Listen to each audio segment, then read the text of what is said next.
Hi, I'm Dr. Zach Moore, and you're watching Atheist Edge. 5 signs you might be brainwashed. You vigorously deny the existence of hundreds of other gods, but get outraged when someone denies the one you believe in. You can't even entertain the possibility that you might be wrong. You think you know more about your holy book than the average atheist. You think humans came from dirt and ribs, and you get angry when the public school tries to teach your kid that we evolved from simpler life forms. You only remember the few times prayer worked for you, and you conveniently forget the many times it didn't. The actual 10 Commandments are not the ones that you see displayed in churches and courthouses illegally. Let's unpack this. First, now, can the three of us agree that the actual 10 Commandments are 1. 10 laws revealed to Moses by the Lord, 2. Written on stone tablets, and 3. Referred to in the Bible as the 10 Commandments. So he climbs up, the first time he climbs up the mountain, he gets a message from the Lord. Oral, like verbal, right? He gets that message. We don't know what the message is. He comes back down the mountain and he passed the Lord's message along. So, we do know what it is. We did get verbal. All right, so here's 10, and I'm not going to go through them all, but it's have no other gods before me, graven images, all the ones that we see written on the courthouse steps. But it was delivered verbally. There was no stone tablets yet. So he comes down and he reveals those to his tribe. First, they are 10 laws revealed to Moses by the Lord. Second, they were spoken to Moses. They weren't written down. And they weren't referred to in the Bible as the 10 Commandments. So they only meet one of our 3 criteria. So based on this definition, we already agreed on, these cannot be the 10 Commandments, the ones you see in the courthouses and displayed illegally on government property. So let's continue. Moses goes back up the mountain a second time. Then he gets a couple of stone tablets. He goes back down the mountain. We don't know what's written on these stone tablets. These are the ones he gets mad and smashes, right? Yes. Moses gets pissed off when he sees that everyone collected all the earrings and melted it down and made a pagan idol to worship instead of Yahweh, because they got bored and they needed to worship something real bad, because 40 days without worshiping something, you got to find something else to worship. So he shattered the tablets. We had no idea what was on them. All right, so they were 10 laws revealed to Moses by the Lord. They were written on stone tablets, but we don't know what was written on them. So now it meets 2 of the 3 criteria, so not good enough. Moses goes up Mount Sinai a third time. The Lord rewrote the following laws onto 2 stone tablets. These are what were written on the tablets, and God made a point of saying these are a copy of the ones I gave you before. All right, so it does say that in the Bible. Thou shalt worship no other gods, no molten gods. Commandment number 3 is observe the feast of unleavened bread. Commandment 4 is all that openeth the matrix is mine, and every firstling among thy cattle, whether ox or sheep, that is male. 5 is 6 days thou shalt work, but on the 7th day thou shalt rest. Okay, we know that one. 6 is thou shalt observe the feast of weeks, of the first fruits of the wheat harvest, and the feast of ingathering at the year's end. 7 is 3 times a year, all the men children shall appear before the Lord, the God of Israel. 8 is thou shalt not offer blood of my sacrifice with yeast, neither shall the sacrifice of the feast of the Passover be left in the morning. The first of the first fruits of the land thou shalt bring up unto the house of the Lord thy God. There's a whole lot of revenue points in here, right? It's all very dietary. And of course, number 10 that atheists are fond of quoting is, thou shalt not boil a baby goat in its mother's milk. I'll never do that. I promise. So I promise never to do that one. He was there Moses was there with the Lord for 40 days and 40 nights. This is the 3rd time he went up. And he didn't eat, he didn't drink, and he wrote upon the tablets the words of the covenant, the 10 Commandments. This is the first time it actually says it's called the 10 Commandments. So like it or not, Christians and Jews, these are your 10 Commandments. So I'll see you at the Feast of Weeks, and don't forget to bring the baby goat. Okay. So Jim, I think you were right to spend a lot of time on this one because there's a lot to unpack here. The first thought that comes to mind, and I know some of your listeners will know the movie The Invention of Lying with Ricky Gervais. And when he comes out to the crowd and he's got the 2 pizza boxes with the commandments, and he says, this is the rules, this is all you need to know, go live your life. And people start asking specific questions, so he has to start making up more rules. Well, the man in the sky said this and this, and that is much of what Leviticus seems like. All of the first 5 books of the Bible, it's like some situation arises we hadn't anticipated, so we make up a new rule. But again, it's what we keep saying. This is affirmative evidence that this is a man-made process, right? This is, and not only is the initial writing of this man-made, but there are Hebrew scholars that will tell you the first 5 books of the Bible are a chop job anyway. They're a compilation of several different ancient traditions. God doesn't even have the same name. There's the El tradition and the Yahweh tradition, and the reason that some things repeat is because these came from different sources, and the reason they contradict each other is because they came from different sources. And I'm certainly not an expert on that, but I've read enough to know this was not one coherently written document. This was a compilation of earlier, older documents.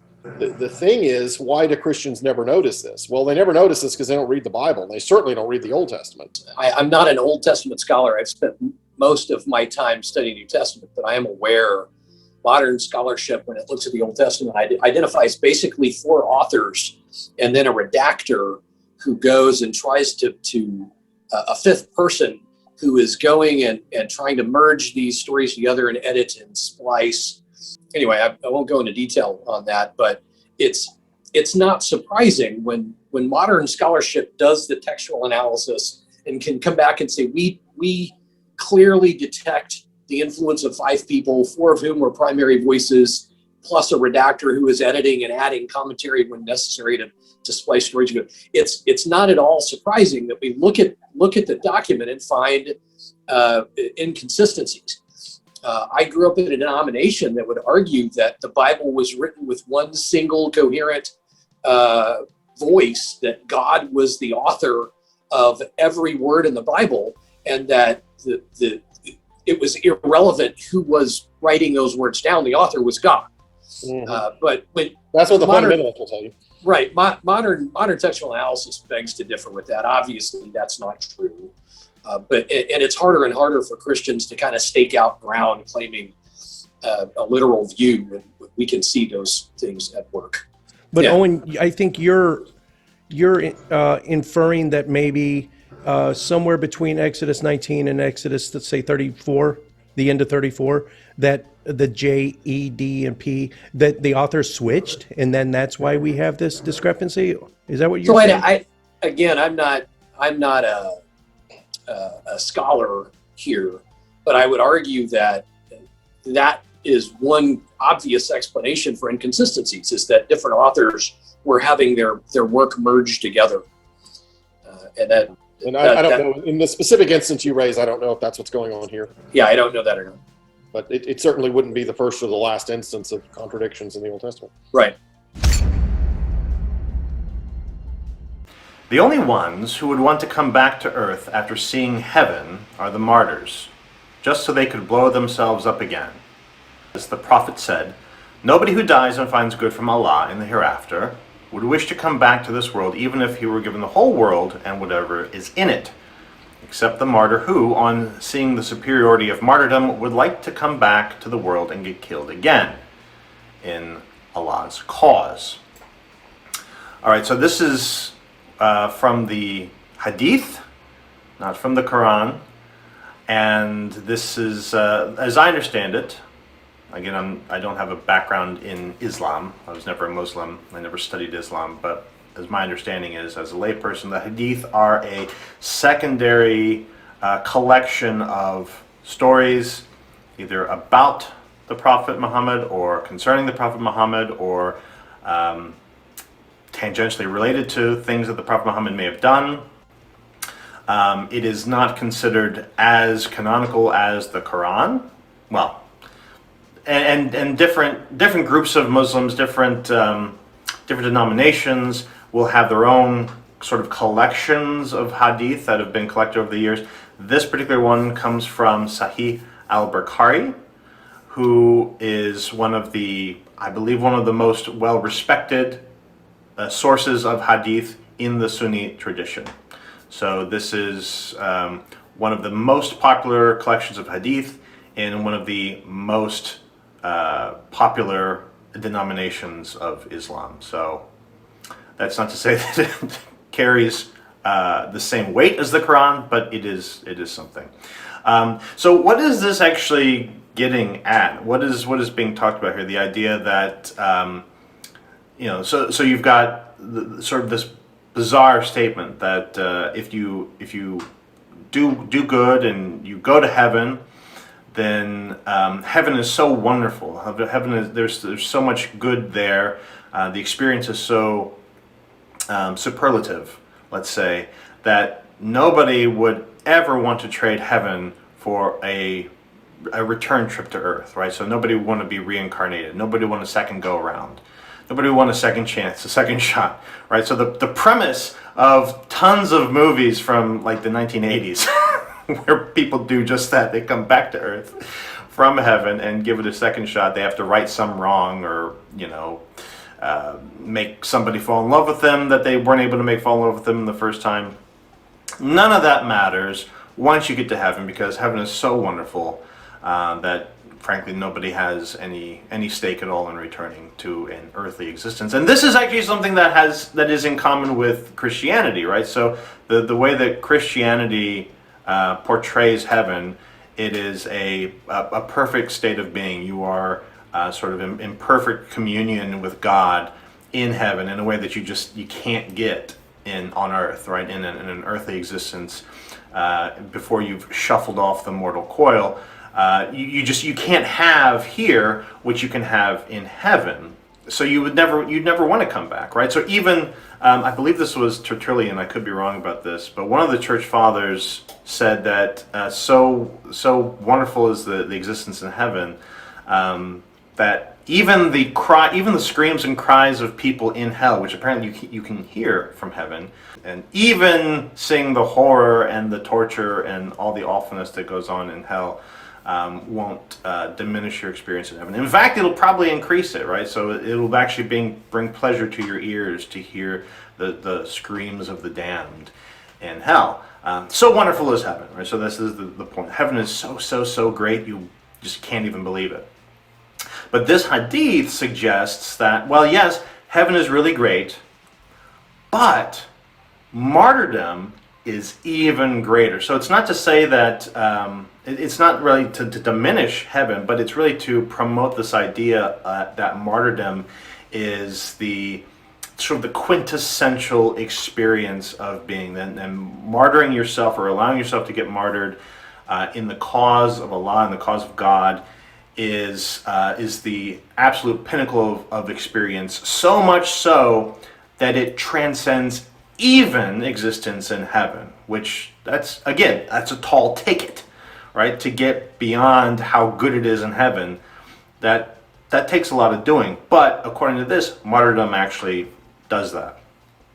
So this, obviously, if you have an understanding of martyrdom as something that is accomplished through violence, then promoting the idea that violent martyrdom or causing violence or perpetuating violence in the cause of Allah or God or whatever, in order to get yourself martyred, if people can believe in that as even a better thing than heaven, then that is really kind of scary.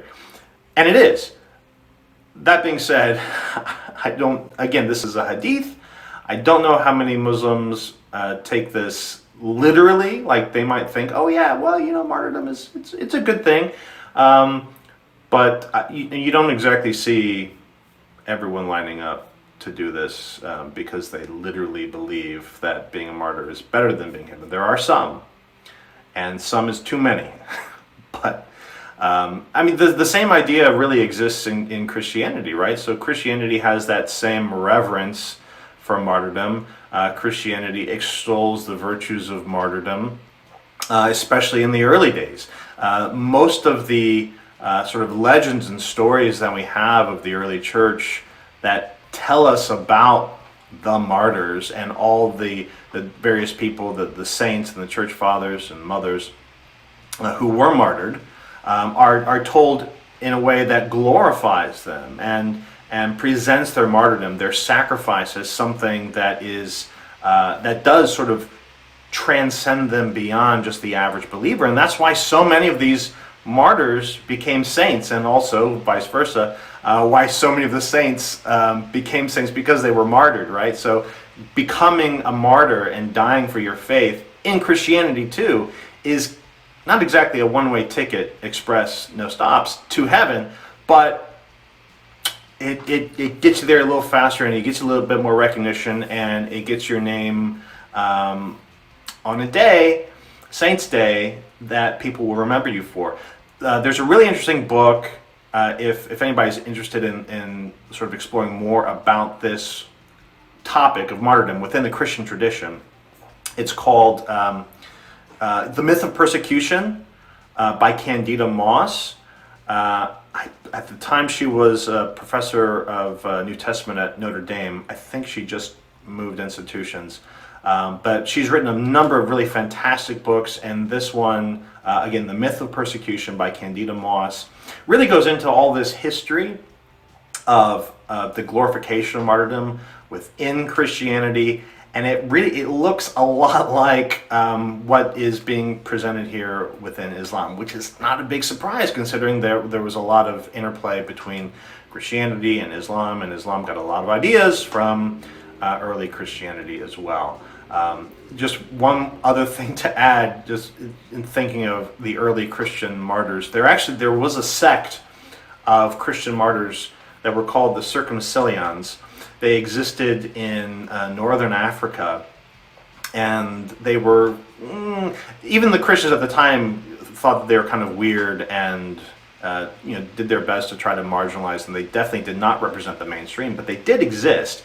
And they had for a long time, as they were sort of developing as a group, one of the core things that had been important to them was the virtue of martyrdom.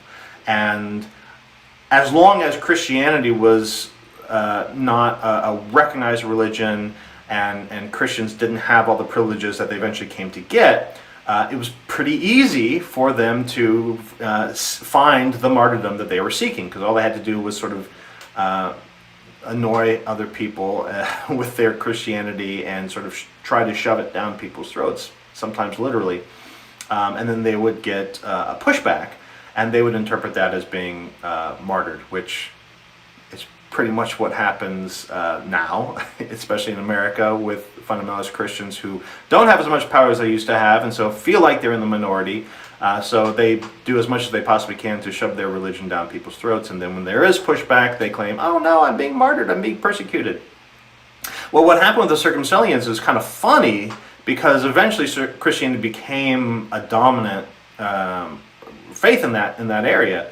And it was really hard to find people who were willing to push back, because so many other people were Christians. They're like, yeah, we get it. We're Christian too. You're not gonna piss us off by shoving Christ down our throats, because we're doing it to ourselves.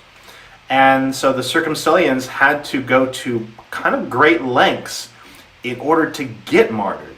So they would get together in these little gangs of people, and they would basically assault people on the road. They would find travelers and try to beat them up, and they carried like these sticks with them that were called the Israelite sticks or something like that, and they would try to beat the travelers with these sticks in the hopes that the travelers were better armed with them. So they came in with sticks, and they tried to beat up people who had swords and daggers and things like that, with the goal of, well, we're going to beat you up, and you're going to take reprisal on us and kill us with your better weapons, and then we'll claim that we're being martyred. So, very kind of stupid and counterproductive, and obviously they didn't last very long after that. But we still see vestiges of that old Circumcillion style martyrdom within today's Christian church. unfortunately.